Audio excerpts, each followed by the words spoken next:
जय श्री सीताराम भक्तों।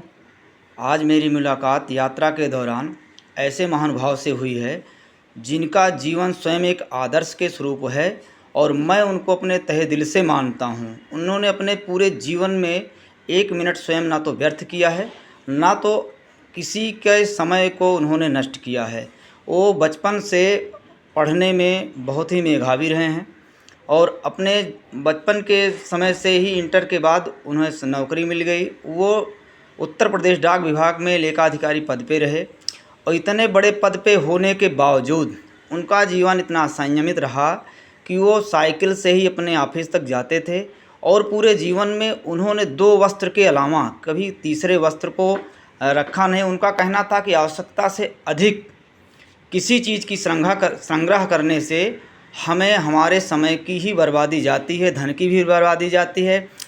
अतः हम उस धन से किसी अन्य की सेवा करके पुण्य धर्म अर्जित कर सकते हैं। नियम उनके सोने का, उनके उठने का, उनके भोजन करने का बचपन से लेकर आज तक की उम्र में एक जैसा रहा है। उन्होंने अपने उम्र के रिटायरमेंट के पहले वीआरएस सिर्फ इसलिए लिया कि उन्हें लगा कि अब मेरी नौकरी करने का समय ख़त्म हो चुका है। इस बेरोज़गारी के समय में यह नौकरी कोई अन्य धारण करके अपने परिवार का और समाज का पालन कर सके। और इस प्रकार उन्होंने सौनक ऋषि आश्रम लखनऊ से चिन्हट में महाराज जी श्री अभयानंद सरस्वती जी से संन्यास का दीक्षा ग्रहण कर ली और वो कुछ दिनों तक लखनऊ स्थित आश्रम में रहे। वहाँ साइकिल की यात्रा के दौरान 2015 में पहली मुलाकात मेरी हुई थी। उसके बाद फिर हरिद्वार आश्रम में गए, जहाँ 2017-18 के समय में मेरी मुलाकात पुनः उनसे हुई। आज मेरी यात्रा जो अयोध्या धाम से लेकर सीतामढ़ी, गया जी, कलकत्ता, पुरी से होकर उज्जैन होकर नासिक होकर बम्बा देवी के लिए आए, तो बम्बई में स्थित लोखंडवाड़ा कांदीवली में पुनः ईश्वर कृपा से उनके दर्शन का सौभाग्य मुझे प्राप्त हुआ है। और मैं चाहूँगा कि वो कुछ श्लोक या जिन्होंने गीता, रामचरितमानस, उपनिषद, वेद पुराणों का खूब अध्ययन किया है और उन्होंने सौनक ऋषि आश्रम में रहते हुए कई शिष्यों को उपदेश दिया है। और आज मैं उनसे चाहूँगा कि आपको भी कुछ श्लोक से अभिभूत करें। जी महाराज जी। ॐ सहनाववतु सहनौ भुनक्तु सह वीर्यं करवावहै तेजस्विनावधीतमस्तु मा विद्विषावहै। ॐ शान्ति शान्ति शान्तिः। बोलिए श्री सद्गुरुदेव भगवान की जय। त्वमेव माता च पिता त्वमेव बन्धुश्च सखा त्वमेव विद्या द्रविणं त्वमेव सर्वं मम देवदेव। गजाननं भूतगणादिसेवितं कपित्थजम्बूफलचारुभक्षणम् उमासुतं शोकविनाशकारकं नमामि विघ्नेश्वरपादपङ्कजम्। गुरुर्ब्रह्मा गुरुर्विष्णुः गुरुर्देवो महेश्वरः गुरुः साक्षात् परब्रह्म तस्मै श्री गुरवे नमः।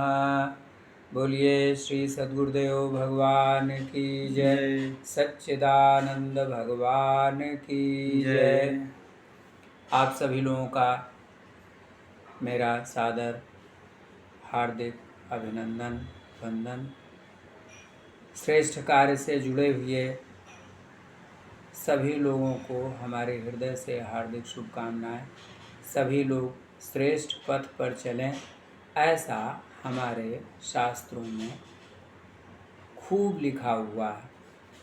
अपने सनातन धर्म में शास्त्रों की कमी नहीं है। चाहे रामायण हो कि भागवत हो, गीता हो या उपनिषद हो, एक एक लाइन में ज्ञान भरा हुआ है और वो ज्ञान ऐसा है जो हमारे जीवन को श्रेष्ठ से श्रेष्ठतर बनाता है और अंत में बहुत ऊंचाइयों पर ले जाता है।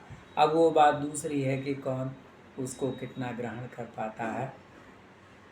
गुरुदेव की कृपा से थोड़े बहुत शास्त्रों का अध्ययन हमको भी करने का मौका मिला और अपने अनुभव के आधार पर जो मैं कहना चाहता हूँ वो ये है कि अगर आपको थोड़ी बहुत संस्कृत आती है, पढ़ करके समझ सकते हैं, थोड़ा मेहनत कर सकते हैं, तो संस्कृत के ग्रंथों को अवश्य पढ़ें। उसमें मुख्य रूप से गीता है, उपनिषद है और छोटे छोटे और कई ग्रंथ हो सकते हैं। लेकिन घबराने की बात नहीं है। अगर संस्कृत आपकी अच्छी नहीं है, कठिन लगती है, नहीं समझ में आता है, तो भी कोई चिंता की बात नहीं है। गोस्वामी तुलसीदास जी ने हम सब लोगों पर बहुत बड़ी कृपा की है। श्री रामचरितमानस जो उन्होंने रचना की है वो सामान्य जन के लिए है। कम से कम पढ़ा लिखा हो उसके लिए तो है ही है, बहुत अधिक पढ़ा लिखा हो उसके लिए भी बहुत उपयोगी पुस्तक है। तो मैं तो यही कहूँगा, अपनी शक्ति के अनुसार सारे पक्षी इस आसमान में उड़ते हैं। मक्खी थोड़ी ऊंचाई तक उड़ती है तो गरुड़ महाराज तो बहुत ऊपर तक उड़ते हैं। तो उसी तरह से कोई समस्या नहीं है। जिसको भगवान ने जितनी बुद्धि दे रखी है उसी के अनुसार वो अपने शास्त्रों का अध्ययन करे। एक लाइन दो लाइन भी अगर समझ में आ गई और जीवन में उतर गया तो उसका जीवन धन्य है। कोई ज़रूरी नहीं है कि 4 वेद और 6 शास्त्र और 18 पुराण पढ़ने ही हैं। सारे ग्रंथों में यही सब बातें हैं। अंत में मैं सभी लोगों से निवेदन करूँगा कि और कुछ पढ़ें चाहे ना पढ़ें, समय मिले ना मिले, लेकिन कम से कम 10-15 मिनट श्री रामचरितमानस अवश्य पढ़ें, अवश्य पढ़ें। बोलिए श्री सद्गुरुदेव भगवान की जय।